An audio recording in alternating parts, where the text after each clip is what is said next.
स्वागत है आपका फिर से क्लोजिंग कॉल में। तो कल की प्रॉफिट टेकिंग के बाद बाजार में आज फिर से जोश लौटता हुआ दिखा है। हालांकि निफ्टी के जो गेन्स हैं वो थोड़े से सीमित हैं, लेकिन फिर भी 120 अंकों की तेजी है। और निफ्टी बैंक की बात करें तो वहां पर 400 अंकों के आसपास का उछाल है, 0.25% ऊपर आपको इंडेक्स दिखेगा।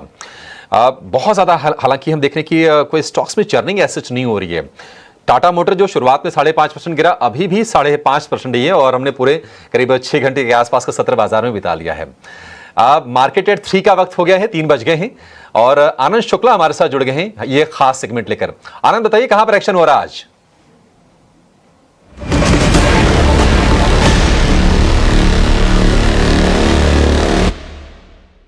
जी हाँ, सबसे पहले बात करते हैं दिलीप बिल्डकॉन की, जहां पर कंपनी को बीएसएनएल से 2630 करोड़ का ऑर्डर मिला है और ये जो ऑर्डर है वो ब्रॉडबैंड कनेक्टिविटी के लिए उन्हें मिला है, जिसके चलते शेयर में करीब 5% की तेज़ी देखने को मिल रही है। इसके अलावा बात करें कोफोर्ज की, तो कोफोर्ज ने माइक्रोसॉफ्ट के साथ अपना करार बढ़ाया है और जो करार उन्होंने बढ़ाया वो डेवलपर प्रोडक्टिविटी के लिए बढ़ाया है, जिसके चलते शेयर में करीब 1% की तेज़ी देखने को मिल रही है। बात करें स्पाइस जेट की, तो स्पाइस जेट ने विलिस लीज के साथ सेटलमेंट किया है और विलिस लीज ने स्पाइस जेट के खिलाफ जो इंसॉल्वेंसी का केस था उसे वापस ले लिया है, जिसके चलते शेयर में पॉजिटिव एक्शन देखने को मिल रहा है। डिक्सन टेक की बात करें तो डिक्सन टेक ने सिग्निफाई इनोवेशन के साथ करार किया है और ये जो करार है वो लाइटिंग प्रोडक्ट और एसेसरीज के लिए किया है, जिसके चलते शेयर हरे निशान में कारोबार कर रहा है। अंत में बात करें एशियन पेंट्स की, तो एशियन पेंट्स ने आशीष चोकसी को नॉन एग्जीक्यूटिव डायरेक्टर नियुक्त किया है, जिसके चलते शेयर में हल्की सी तेज़ी देखने को मिल रही है। तो ये थे वो शेयर जिनमें आज खबरों के दम पर एक्शन देखने को मिल रहा है। ठीक है, शुक्रिया आनंद। तो आनंद ने फटाफट आपको 1 मिनट के अंदर बता दिया कि वो 5 शेयर कौन से हैं जहां पर आज खबरों के दम पर एक्शन देखने को मिल रहा है। डिक्सन टेक 1.5% के आसपास की तेजी उसमें हो रही है, कितनी टिकेगी ये कहना मुश्किल है। लेकिन चलिए एक और एक्सपर्ट को जोड़ते हैं। जेम फाइनेंशियल के अक्षय भागवत हमारे साथ जुड़ गए हैं। अक्षय जी, बहुत शुक्रिया आपका समय देने के लिए। पहले जरा आप अपने स्टॉक्स बता लीजिए सर, फिर हमारे पास तो लंबी लिस्ट है, एक एक करके आपसे चर्चा करेंगे आराम से। जी, गुड आफ्टरनून अभिषेक जी। तो स्टॉक्स दोनों बाइंग की तरफ चुना है। मार्केट में थोड़ा अप्रैल सीरीज में मोमेंटम कंटिन्यू होगा, ये हमारा मानना है। तो उसके चलते जो स्टॉक्स है, सबसे पहले श्रीराम फाइनेंस, ये स्टॉक है फिनेंशियल सर्विसेज से, बहुत ही बढ़िया टेक्निकल सेटअप है। 3 दिन से हल्के से रेंज में एक ब्रीदर ले रहा है स्टॉक, बट कुल मिला के स्टॉक 710 और 725 ये 2 टारगेट एरिया जाने की तैयारी कर रहे हैं। तो ये टारगेट्स के लिए आप बाय करें विद स्टॉप लॉस ऑफ 652। दूसरा टारगेट एफएमसीजी पैक से डाबर का है, जो एक बहुत ही स्ट्रॉन्ग पोजिशनल सपोर्ट जोन जो करीबन 490 वो सपोर्ट जोन से रिवर्स कर रहा है, पॉजिटिव मोमेंटम कैचअप कर रहा है, जिसके चलते 527 और 541 ये 2 टारगेट आपको अप्रैल महीने में जल्दी ही बनते हुए दिखेंगे। ये ट्रेड में आपको स्टॉप लॉस बनाना है 502 का। क्या ये कुछ एक अलग अलग ट्रेड आपको और मिले हैं। साथ ही एक ऑप्शंस का ट्रेड भी रखता हूँ। तेजस शाह से हमने फ़ोन करके पता किया और उन्होंने कहा है कि एक्सिस बैंक की कॉल आप चाहें तो लेके जा सकते हो। देखो बैंक्स में दम तो है, रोल ओवर भी है और पोजीशंस भी ठीक है, महंगा भी नहीं हुआ, पुट कॉल रेशियो के हिसाब से भी ठीक है। तो आप चाहें तो एक ट्रेड तो देख सकते हैं इसके अंदर, और आप उसमें चाहें तो 1120 की स्ट्राइक की कॉल ले 21 से 22 रुपये में आप चाहें तो ले सकते हैं। और वो आपको जो टारगेट होगा 30 से 38 रुपये का है और स्टॉप लॉस है 14 रुपीज़ का। तो मैक्सिमम प्रॉफिट करीब 10,000 का आएगा और मैक्सिमम लॉस करीब 5,000 के आसपास का हो सकता है। रेशियो 1:2 की है। फ़ोटो खींच लीजिए, लिख लीजिए जैसे आपको ठीक लगे। तो ये हो गया तेजस शाह की ऑप्शंस की रणनीति आपके लिए। अक्षय, 1-2 शेयर मैं आपसे और पता कर लेता हूँ इन बिटवीन जहाँ पे कुछ पोजीशंस अच्छी बन रही हैं। देखो वैसे तो मैं चाहता हूँ कि बिल्कुल शांत एक्सपायरी हो। अभी एक बार वापस से आप ना पोल दिखा दीजिए, जो हमने डेरिवेटिव एक्सपायरी का पोल करवाया है। आपको थोड़ा उससे 2 चीज़ों का और आइडिया लगेगा।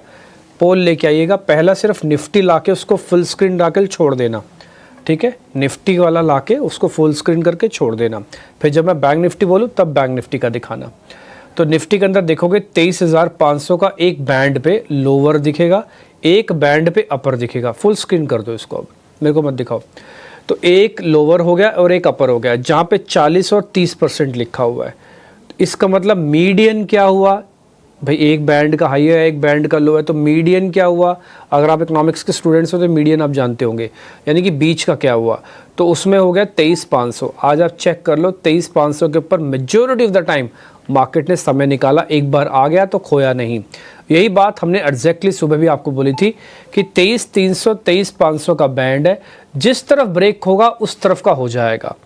500 ब्रेक होगा तो 500 के ऊपर का हो जाएगा, 300 ब्रेक होगा तो फिर हम नीचे जाएंगे कम से कम 500 पॉइंट और। तो ये हमारा पोल आज वापस से सुपरहिट रहा। अब आप बैंक निफ्टी वाला दिखाना। बैंक निफ्टी के अंदर भी 51,500 का ही इसी तरह से आपको बेस दिखेगा। दो जगह हैं जहाँ पे 5, 50 और 20 लिखा हुआ है। ये 70% यानी कि 10 में से 7 लोगों का व्यू हो गया। 51,300 और 51,300 का बैंड आप देख रहे हैं तो मीडियन बन गया। 51,300 के ऊपर की आज की क्लोजिंग लगती है तो ये अच्छी मानी जाएगी। 51,500 के ऊपर की क्लोजिंग हो रही है तो इसको थोड़ा बेहतर हम मानते हैं। तो ये भी मीडियन के ऊपर गया, ये पोल भी हिट हुआ। तो दो पोल्स ने सुबह सुबह आपको थोड़ा गाइड भी किया और बताया भी कि क्या पोजीशंस कैसी है। देखो लास्ट का 20 मिनट रह गया, मार्केट्स में एल्गो ट्रेड होगा और जो सौदा नहीं काटते उनका ज़बरदस्ती सौदा कटेगा तो स्विंग आएगा। जैसे निफ्टी पे भी एक छोटी सी कैंडल बनी है, अगर आप चेक करना चाहें तो चेक भी कर सकते हैं। बैंक निफ्टी पे एक छोटी सी कैंडल है, ये सिर्फ एक्सपायरी एडजस्टमेंट्स है, nothing else. Akshay P Bhagwat हमारे साथ बने हुए हैं। अक्षय भाई 2-4 शेयर आपसे पता कर लूँ। कंटेनर कॉरपोरेशन कॉनकोर चेक कर लो, टिपिकली एक्सपायरी शेयर है, इस बार बढ़िया रिकवरी की। अगली सीरीज के बारे में और बता दो। जी गुड आफ्टरनून डिम्पी जी। तो बिल्कुल शॉर्ट टर्म मोमेंटम वाला काउंटर है। 2 दिन थोड़ी सी हल्की सी बिकवाली जरूर देखी है, बट जो एक रिवर्सल या शॉर्ट टर्म पॉजिटिव ट्रेंड बनता हुआ दिख रहा है, 620 से जो रिकवरी करी है 750 760 तक ये स्टॉक में शॉर्ट टर्म में अपटिक आपको देखने को मिल सकता है। तो 740 750 ये टारगेट के लिए आप बने रहे। बाइंग करना है तो भी आप बाय कर सकते हैं with a strict stop loss below 665। Done, point taken.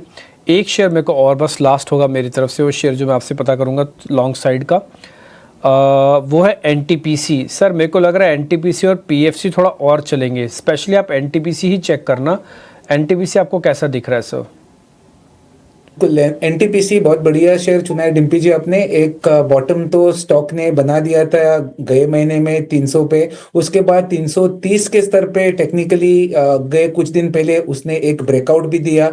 जो भी शॉर्ट टर्म मूविंग एवरेजेस है उसके ऊपर शेयर ट्रेड हो रहा है, तो क्लियरली एक मोमेंटम वाला काउंटर है। और जिस तरीके का सेटअप है आपको 380 से 390 ये 2 शॉर्ट टर्म ट्रेडिंग टारगेट्स के लिए ये ट्रेड सेटअप हो रहा है। तो आज का जो लोएस्ट पॉइंट है 350, इसके नीचे 10 रुपए का करंट मार्केट प्राइस से आपको स्टॉप लॉस बनाना है। और 380 और 390 ये 2 टारगेट्स के लिए आपको एनटीपीसी में आप बाइंग पोजीशंस बना सकते हैं। डन, ठीक है, छोटा सा ब्रेक लेते हैं। जब ब्रेक के बाद वापस लौटेंगे तो कुछ और शेयरों के बारे में चर्चा, बीटीएसटी, और देखते हैं फिर और क्या होता है।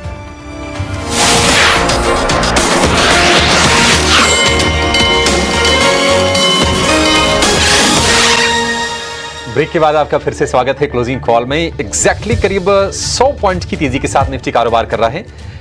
99.3 पॉइंट ऊपर है निफ्टी। और निफ्टी बैंक की बात करें तो थोड़ी सी ऊपरी स्तरों से प्रॉफिट टेकिंग आई है। 317 अंक हालांकि अभी भी ऊपर है। निफ्टी में एक चीज गौर करने वाली है कि जो सबसे ज्यादा चढ़ने वाला शेयर है वो भी ऑटो पैक का है, वो है हीरो मोटो। लोअर लेवल से उसमें वैल्यू बाइंग इमर्ज हो रही है, ऐसा दिख रहा है साफ तौर पर।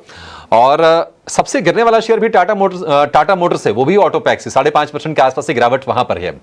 लेकिन टाटा मोटर्स साथ कई सारे ऑटो इंसिलरी स्टॉक्स भी हैं जो आज बाजार में पिटाई का शिकार हो रहे हैं।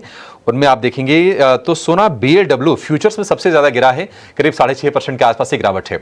यह गिरावट दरअसल इस वजह से है क्योंकि डोनाल्ड ट्रंप ने ऑटोमोबाइल के इंपोर्ट पर 25% अतिरिक्त टैरिफ लगाने का ऐलान किया है। हालांकि जो ऑटो इंसिलरी कंपनीज हैं उनके लिए टैरिफ में 1 महीने की रियायत अभी दी गई है। क्या कुछ किया है ट्रंप ने, कितना असर हो सकता है, इन कंपनीज का अमेरिका में कितना एक्सपोजर है, यानी कितना कारोबार हो रहा है, ये सारे आंकड़े लेकर हमारे सहयोगी गौरव जवलेकर हमारे साथ जुड़ गए हैं। गौरव बताइए क्या क्या आंकड़े आपने इकट्ठे किए हैं? जी हाँ, अगर हम आज के दिन में बात करें तो काफ़ी ज़्यादा इंटरेस्टिंग और काफ़ी ज़्यादा इंपॉर्टेंट डे रहा है। स्पेसिफिकली जो ऑटोमोबाइल इंडस्ट्री में से दिग्गज नाम है जैसे टाटा मोटर्स हो गए या फिर जो ऑटो एंसिलरी स्टॉक्स है जैसे कि आप स्क्रीन पे देख सकते हो, इनमें कहीं ज़्यादा गिरावट देखने को मिली। और इसका मेन रीज़न ये था कि जो डोनाल्ड ट्रंप ने टैरिफ जो है 25% का लगाया है ऑटोमोबाइल्स और ऑटोमोबाइल एंसिलरी पे। तो सबसे पहले समझ लेते हैं कि ये मूव कैसे काम करेगी।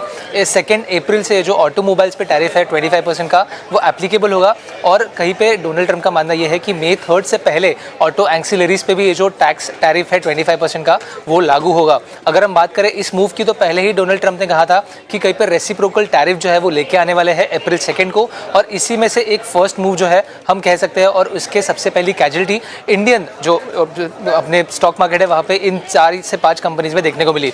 अब इसका इम्पैक्ट भी जान लेते हैं। अगर हम ओवरऑल ऑटो इंडस्ट्री की बात करें तो कई ज़्यादा लेवल पे जो एक्सपोर्ट्स है वो यूएस में नहीं जाते, बट इसमें से कुछ ऐसे कंपनीज है ऑटोज में से और ऑटो एंसिलरीज में से जिनमें से एक कॉन्ट्रीब्यूशन जो है वो काफ़ी ज़्यादा सिग्निफिकेंट है जो यूएस से आता है। सबसे पहले आता है टाटा मोटर्स। अगर हम ऑटो पैसेंजर व्हीकल में बात करें तो लगभग जो उसका JLR जो सेगमेंट है जो कि एक प्रीमियम कार्स बनाता है उसका 32% रेवेन्यू जो है वो यूएस मार्केट से आता है। अगर हम इसी को कन्वर्ट करें तो टाटा मोटर्स के लिए लगभग 15% जो रेवेन्यू आता है वो ओवरऑल यूएस मार्केट से आता है। दूसरी बात इसमें यह है कि टाटा मोटर के कई सारे जो मैन्युफैक्चरिंग प्लांट्स है JLR को लेके वो यूरोप और चाइना में है, और इसी दोनों कंट्रीज के ऊपर जो टैरिफ लगेंगे इसकी वजह से भी एक काफ़ी बुरा इम्पैक्ट जो है वो देखने को मिलेगा, और इसी वजह से एक पेसिमिस्टिक व्यू आज के दिन में मार्केट में देखने को मिला। अगर हम बात करें ऑटो एंसिलरीज की तो यहाँ पे भी कुछ ऐसे कंपनीज है जिनका जो रेवेन्यू है वो लगभग 30% से भी ज़्यादा यूएस मार्केट से आता है। उनमें आता है कहीं पे भारत फोर्ज, सोना BLW, रामकृष्ण फोर्जिंग शामिल।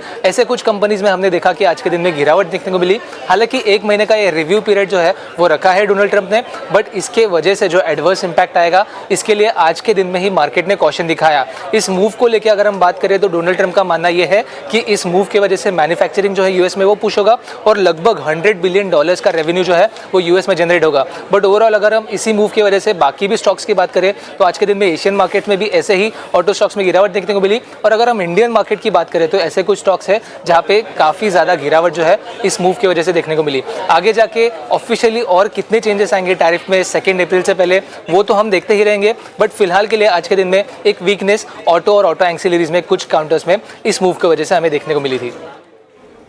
ठीक है, शुक्रिया गौरव। तो गौरव ने काफ़ी विस्तार से आपको बता दिया कि ऑटो जो स्टॉक्स हैं आज अगर गिरावट जहां पर हो रही है वो गिरावट क्यों हो रही है। एक शेयर जिसका कोई एक्सपोजर नहीं है, कंपनी तरफ से स्टेटमेंट भी आया कि उनका अमेरिका में टैरिफ से मतलब कोई फर्क पड़ेगा नहीं, वो अशोक लेलैंड का है। और हमने देखा कि इंट्राडे में शेयर रिकवर करके 213-14 रुपए के आसपास पहुंच गया था, लेकिन फिर से गिरावट बढ़ी है और उसी स्तर पर आ गया है जहां पर सुबह शुरुआत की थी। 2.5-3% के आसपास ही कमजोरी हम देख रहे हैं। अक्षय जी, अशोक लेलैंड मतलब दिक्कत है कि ये शेयर चलता ही नहीं, घूम फिर के देखिए उसी लेवल पर फिर से आ गया।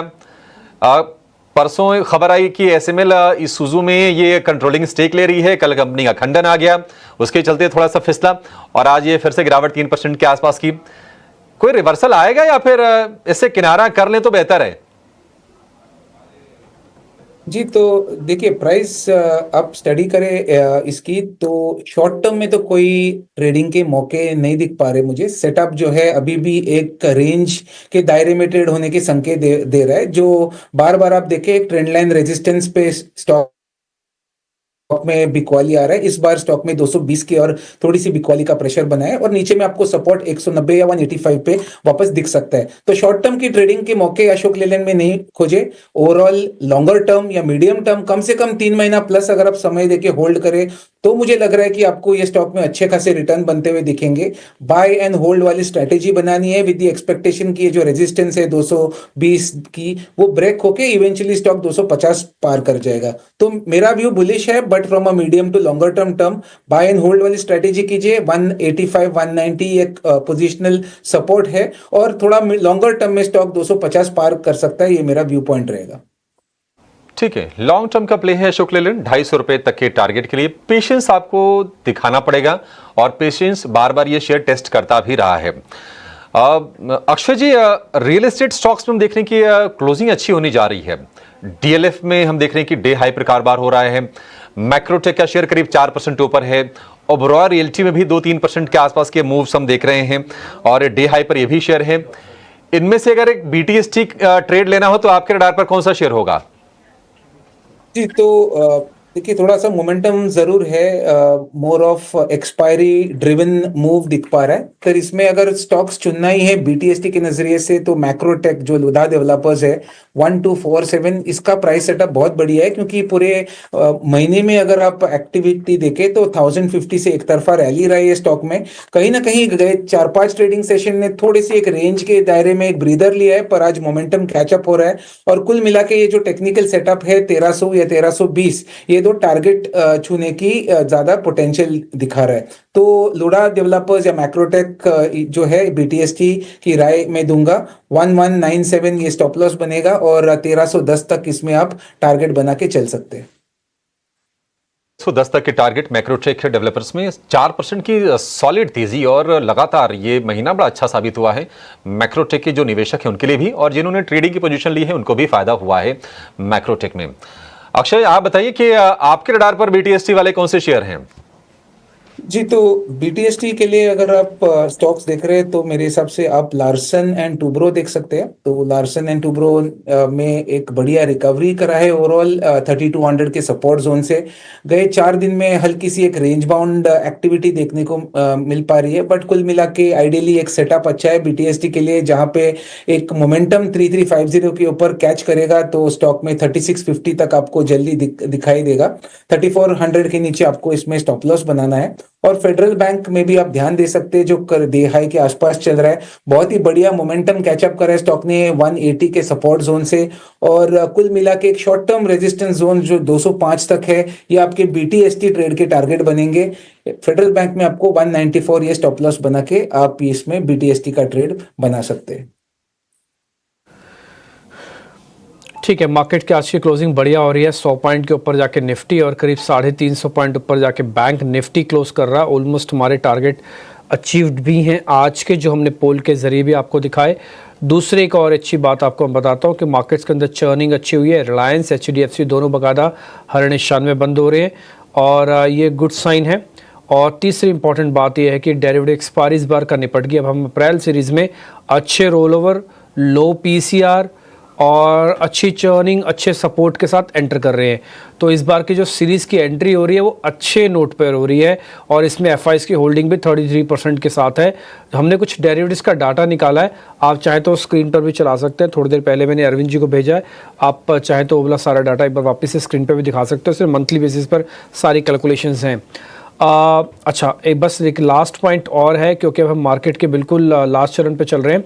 कुछ शेयर ऐसे होते हैं ना जो केवल पब्लिसिटी में नंबर 1 होते हैं, बल्कि बिजनेस में और अपॉर्चुनिटी में भी नंबर 1 होते हैं। जोमेटो उसमें से एक है। बिजनेस अच्छा, पब्लिसिटी अच्छी हुई, अब ये निफ्टी का पार्ट भी बन रहा है सिर्फ 4 साल में। इसका क्या रोड मैप था, 4 साल पहले कहाँ था, आज कहाँ पहुँचा है, बताने के लिए शरद दुबे मेरे साथ जुड़ रहे हैं। शरद, बताएं इसकी पूरी जर्नी। जी बिल्कुल, कंपनी की सफ़र के बारे में तो मैं ज़रूर बताऊंगा, लेकिन एक चीज़ मैं बता देता हूँ। निफ्टी इंडेक्स में जो थे ओल्ड इकोनॉमी के स्टॉक्स है, ये शायद ये पहला स्टॉक रहेगा ऑफकोर्स जियो फाइनेंशियल के साथ इंक्लूड करके कि दोनों ही जो है न्यू इकोनॉमी स्टॉक्स निफ्टी में आ रहे हैं, यानी कि कॉम्पोजिशन चेंज हो रहा है। लेकिन जोमेटो की क्या जर्नी रही है वो मैं बताता हूँ। और आज जो है दिन के एंड ऑफ द ट्रेड में निफ्टी इंडेक्स में भी आने वाला है। लिस्टिंग जो थी 4 साल पहले लगभग हुई थी जुलाई 2021 में।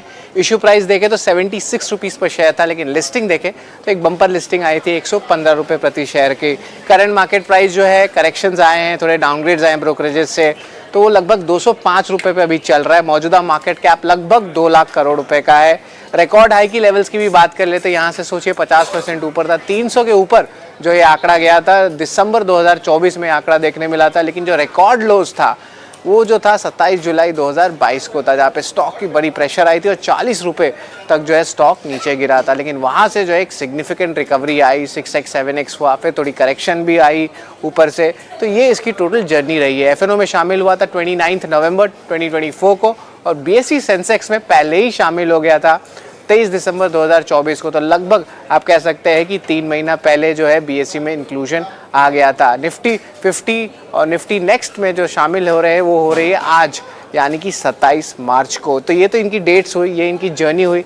लेकिन कुछ अहम ट्रिगर्स हैं, कुछ प्रॉब्लम्स है जो स्टॉक को जो है इम्पैक्ट करता है। सितंबर 2023 से पहली बार कारोबारी में जो मुनाफा है, जो पाथ टू प्रॉफिटेबिलिटी होता है न्यू एज कंपनीज़ के लिए, वो आंकड़ा का मैं बात कर रहा हूँ। इसके अलावा सेक्टर की कंपनी के जो है टॉप पर है इनकी जो स्विगी है, इनके जो पेयर उनको हर ऑपरेशनल पैरामीटर में अभी बीट कर रहे हैं और प्रॉफिटेबिलिटी के पैरामीटर में भी जोमेटो स्विगी को बीट कर रहा है। अलग अलग प्लेटफॉर्म से कई सर्विसेज देते हैं, ये सिर्फ फूड डिलीवरी बिजनेस में नहीं है, क्विक कॉमर्स में भी है और अब एक डिस्ट्रिक्ट भी खोला है इन्होंने। और इसके अलावा जो है याद रखिए फूड डिलीवरी बिजनेस में मार्जिन और मुनाफा बेहतर है। ब्लिंकिट का दिसंबर 2025 तक जो है याद रखिए 2000 स्टोर का लक्ष्य है, जो आप डार्क स्टोर्स कहते हैं उसको लेके, तो इस पे पॉजिटिव नज़रिया बनता है। और कंपनी की ग्रोथ और बैलेंस शीट अभी भी मजबूत है, कैश लेवल्स बहुत स्ट्रांग है, लेकिन हाँ कंसर्न होता है जब आप एक्सपेंशन करते हैं क्विक कॉमर्स में, यही ब्रोकरेजेस की थोड़ी सी प्रॉब्लम ज़रूर है और उन्होंने कॉशन भी किया हाल ही में। तो ये है आपका जोमेटो का पूरा स्टोरी और ये जो है निफ्टी का एक नया नायक बन रहा है। ठीक है, बिल्कुल नया नायक बनने के लिए तैयार है। उम्मीद करेंगे कि नायक बने भी और जो ऊपरी स्तर से जो लोग जुड़े जोमेटो में, जिनको नुकसान हुआ उसके नुकसान की भरपाई भी करें। 205 रुपए का भाव है। लास्ट आवर के ट्रेड में थोड़ी सी बाइंग इसमें आई है। देखिए क्या होता है ना कि जब इंडेक्स में कोई शेयर शामिल होता है तो फिर फंड्स की भी बाइंग आती है, क्योंकि फिर इंडेक्स बाय करते हैं जो, फिर वो ऑटोमेटिकली फिर ये शेयरों में उसका इन्फ्लो आता है। जोमेटो 205 रुपए का भाव है। अक्षय जी, जोमेटो में क्या कोई सिनेरियो आपको रिवर्सल के दिख रहे हैं या फिर शेयर अभी भी वीक है ये और सेल ऑन राइज की रणनीति इसमें होनी चाहिए? जी, तो जो भी अभी वॉल्यूम्स पिकअप हुआ है, जो थोड़ा सा बाउंस बैक दिखा है, वो निफ्टी रिबैलेंसिंग है, जोमेटो का इन्फ्लोज है उसमें, उसके चलते आया है। बट टेक्निकली अगर ये स्टॉक में आप गए फरवरी से जर्नी देखें तो बार बार ट्रेडिंग के लिए से 200 का स्तर बार बार होल्ड कर रहा है। 200 से हिस्टोरिकली 230, 235 ये उसकी रिकवरी की चाल रही है। तो रिस्क रिवॉर्ड पे ऑफ जब भी हम कोई ट्रेड में ढूंढते हैं तो आइडियल सेटअप है ये, जहां पे वापस 200, 204 का एक भाव वापस हमें ऑफर हो रहा है। एक ट्रेडिंग के लिहाज से आप बाइंग के लिए स्ट्रिक्ट स्टॉप लॉस 195 ये बना के बाय कर सकते हैं। वापस एक्सपेक्ट कर सकते हैं कि रिकवरी में स्टॉक 230 तक चल सकता है। ठीक है, 230 तक रिकवरी में ये शेयर जा सकता है। जोमेटो का 205 रुपए का भाव है, 230 भी चला गया तो आपके लिए 10% से ज्यादा मिल जाएंगे। 12% के आसपास के रिटर्न्स बनते हैं, बढ़िया है अगर वहां तक जाता है तो। चलिए अब क्लोजिंग की तरफ बढ़ेंगे। 1 से 1.5 मिनट के आसपास समय रह गया है। आज बाजार के लिए देखिए क्या है ना कि सुबह टैरिफ वाली प्रॉब्लम थी, अमेरिका से एक खराब न्यूज आई थी, नैस्डैक को हमने टूटते हुए देखा था, लेकिन भारतीय बाजार अपनी स्ट्रेंथ पर टिक रहे हैं। एफआईज का फ्लो आ रहा है, 5 सत्र में एफआईज ने करीब 21,000 करोड़ रुपए के आसपास की बाइंग की है। और जहां पर टैरिफ का इंपैक्ट आना है सिर्फ उन शेयरों को छोड़ दें तो बाकी बाजार में ऐसी कोई चिंता की बात आज नहीं दिखी। बल्कि अगर आप ऑटो में देखेंगे तो ऑटो में भी बहुत ही स्टॉक स्पेसिफिक माहौल रहा। टाटा मोटर टूटा और एंसिलरी वाले शेयर टूटे, जिनका एक्सपोजर है। जिनका एक्सपोजर नहीं है वो कोई डर, कोई फियर, कोई माहौल खराब होने वाली बात अब बाजार में आज दिखी नहीं। और निफ्टी में जो कल की गिरावट थी, कल की गिरावट की पूरी भरपाई आज निफ्टी ने कर ली। 100 अंकों से ज्यादा की तेजी निफ्टी में रही, 23,600 के ऊपर लौट आए हैं। और निफ्टी बैंक की बात करें तो निफ्टी बैंक में भी कल की जो डैमेज था वो पूरा का पूरा उसका डैमेज कंट्रोल हो गया। 400 अंकों की तेजी आज हमने निफ्टी बैंक में भी देखी। एडवांस डिक्लाइन रेशियो थोड़ा सा कमजोर कह सकते हैं, क्योंकि एनएसई पर 1276 शेयर आज कमजोरी तेजी वाले रहे और उससे मुकाबले करीब 1450 शेयर आज गिरावट के साथ बंद हुए हैं। हीरो मोटो में अच्छी बाइंग रही 3% की, बजाज फिनसर्व चला 3%, एनटीपीसी में लगातार हम स्ट्रेंथ देख रहे हैं और एनर्जी पैक में बीपीसीएल में भी आज हमने तेजी देखी। दिग्गजों में एलएनटी आज मजबूत रहा और आज के सत्र में हम एचडीएफसी बैंक को भी ऊपर देख रहे थे। एचडीएफसी बैंक में जो तेजी रही वो रही करीब 1% के आसपास की, थोड़ा सा ऊपरी स्तरों से प्रॉफिट टेकिंग जरूर आया। ओवरऑल एक बढ़िया सेशन बाजार के लिए आज रहा है और क्लोजिंग अच्छी रही है 23,600 के ऊपर और निफ्टी बैंक 51,500 के ऊपर जाकर बंद हुआ है। चलिए शो को यहीं पर समाप्त करेंगे। अक्षय जी बहुत शुक्रिया आपका समय देने के लिए और तमाम शेयरों पर अपना मार्गदर्शन हमारे दर्शकों को देने के लिए। फिलहाल इस शो को यहीं पर समेटेंगे, आपके जाएगा नहीं, बने रहिए टी9 स्वदेश के साथ। नमस्कार।